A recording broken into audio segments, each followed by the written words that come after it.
Aw, yeah, kids. So if you'll recall from last time, we had just had a fire inside the newsstand.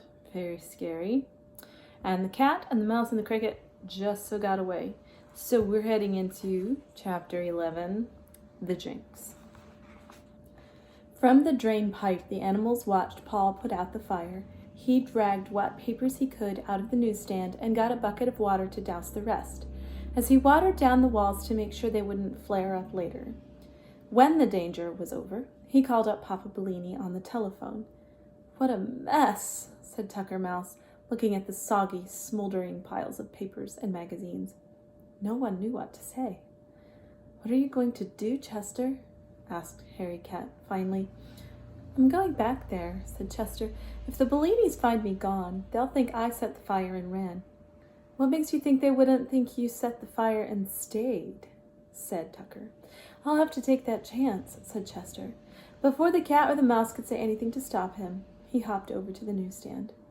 Paul had told the engineer that he would miss a few trips on the shuttle and was waiting for the Bellinis. He didn't want anyone monkeying with the cash register while the cover was off. The conductor thought that the cups and bags from the animals' parties had been left by Mario or Papa. While he was taking them over to the trash barrel, Chester jumped up on a shelf. Nothing there had been burned, but there was a smoky smell to everything. The cricket took a downhearted leap into the cage and settled himself for whatever might come. It didn't take the Bellinis long to arrive. They had taken a taxi, and when the Bellinis took a taxi, you could be sure it was an emergency.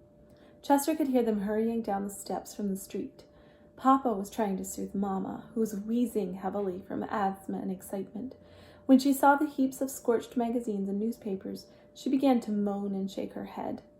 Papa eased her down onto the stool, but it was still covered with water, and she stood up again with a wet spot on her skirt. "Ruined!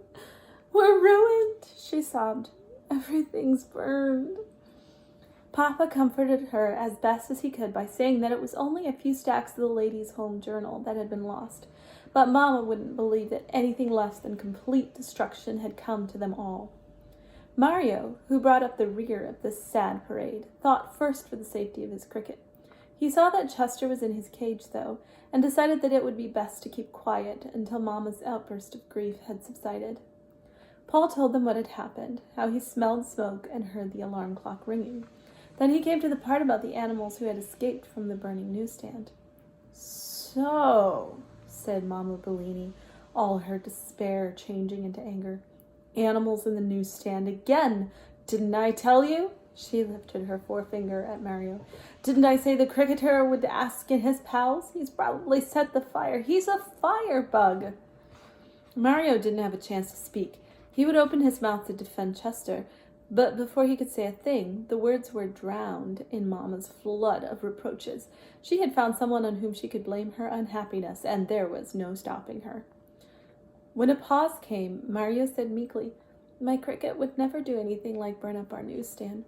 "The fact remains," said Mama. "We had a fire." "But crickets are good luck," Mario began. "Good luck," said Mama indignantly. "He eats money. He commits arson. And he's a jinx, that's what. He's good luck's going backwards, and he's got to go." She folded her arms across her chest. It was an attitude that Mario knew meant the absolute end of everything. "I could keep him somewhere else," the boy offered. "No," said Mama, shaking her head as firmly as the door being closed. "He's a jinx. He goes." Papa put his finger to his lips as a signal that Mario shouldn't say anything more, and the two of them began to clean up.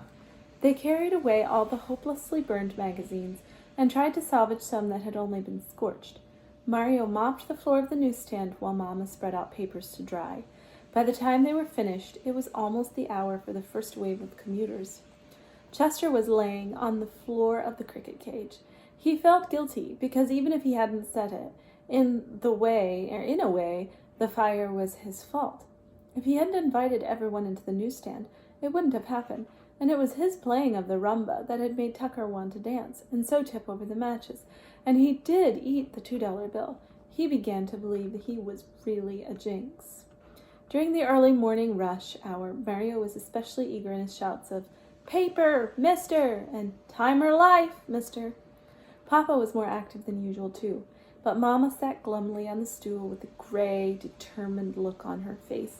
Despite the fact that the selling that morning went very well, she wouldn't change her mind.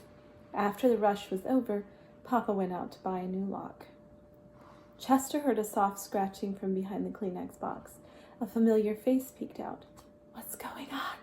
whispered Tucker Mouse. "Are you crazy?" said Chester under his breath. "All they need is to catch you here."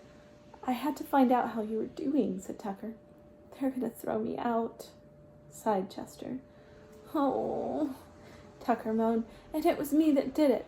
Supposing I give you the rest of my life savings, maybe we could buy them off." Chester leaned his black little head up against the bars of the cricket cage. "Not this time," he said. "Mama's got her mind made up. I don't blame her either. I wish I'd never come to New York." "Oh, Chester," wailed Tucker Mouse, "don't say that. You'll make me feel like a rat, and I'm only a mouse." "It's not your fault, Tucker," said Chester, "but I've been nothing but bad luck to them since I came." Without knowing what he was doing, the cricket began to chirp to ease his feelings.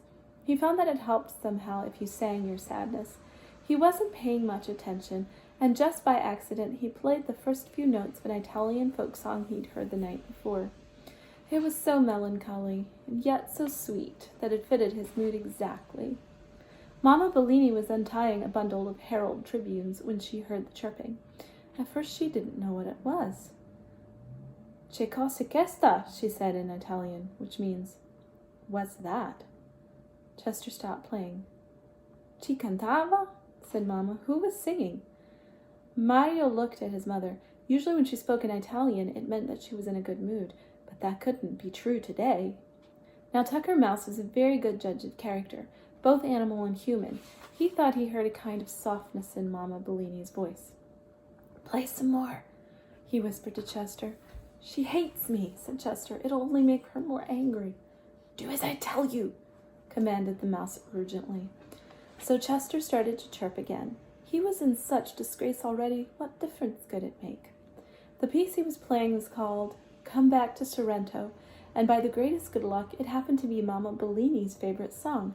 Back in Naples, Italy, when Papa was courting her before they came to America, he used to come beneath her window on a moonlit night and sing this ballad to the plunking of an old guitar. As the cricket chirped, the whole scene came back to Mama. The still, warm night, the moon shining down on the velvety bay of Naples, and Papa singing to her.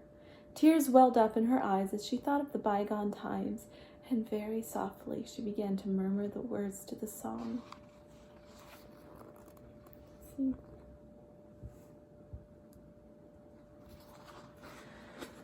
Chester Cricket had never played with so much skill before.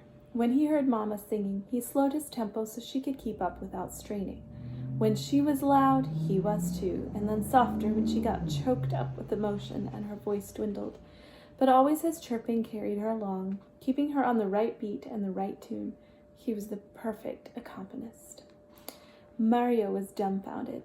He stared astonished at the cricket cage and then at his mother. It was just as marvelous for his mother to be singing as it was for a cricket to chirp familiar songs. Sometimes, when she was very happy, Mama Bellini whistled, and once or twice Mario had heard her hum. But now here she was crying and warbling like an Italian nightingale. Chester finished, "Come Back to Sorrento." Keep it up," squeaked Tucker Mouse. "She's a sucker for sad songs." Before Mama's mood had a chance to wear off, Chester began chirping the selections from opera that he had played during the party. Mama didn't know the words to the operas, but she hummed some of the tunes along with him. Mario was as still as a stone. Papa Bellini came back from the locksmith's. Coming down the stairs, he was surprised not to hear his wife and Mario calling out the newspapers, but when he got nearer the newsstand, he was even more surprised to hear the strains of the Grand March from Aida coming from the cricket cage. "He chirps opera?" exclaimed Papa.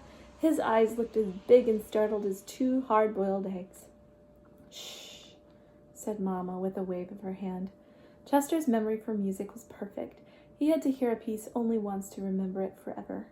When he had finished all the operatic numbers, he stopped. "Should I go on with the pop tunes?" he whispered to Tucker Mouse, who was still hidden behind the Kleenex box. Wait a while, said Tucker. See what happens.